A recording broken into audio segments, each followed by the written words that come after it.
Mike labari TV, Mike labari TV, Mike labari Shamsiya ki ba mu sha akwai labari. Rahotanni sun bayyana cewa an rusa ofishin shugabanci da kwamitin gudanarwa na Red Cross ta Nijar.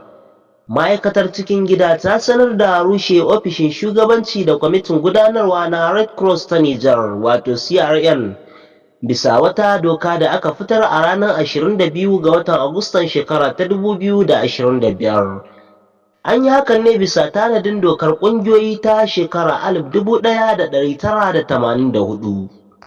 Bincike ya nuna cewa an kafa CRN a hukumance a shekarar 1963 kuma aka amince da ita a shekarar 1965.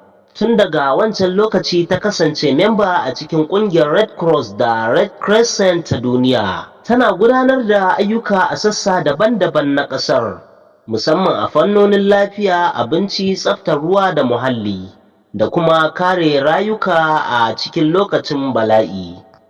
Duk da kasancewarta ƙarƙashin kulawar ma'aikatar lafiya, tana da rassan jihohi da na ƙananan hukumomi. Wannan mataki na rushe shugabancin CRN na zuwa ne a wani lokaci da gwamnatin Nijar ke ƙara sa ido kan ayyukan ƙungiyoyin ƙasa da na ƙasashen waje da ke aiki a cikin ƙasar. Zan so in ji ra'ayoyinku akan wannan bidiyon. Idan shine zuwanku na farko a wannan tasha, ina mai gayyatar ku da ku danna mana wannan ɗan yatsa mai kalar shuɗi, sannan wannan maɓallin ja, sai ƙararrawa domin samun sababbin shirye-shiryenmu. Da haka nake ce muku sai an jima.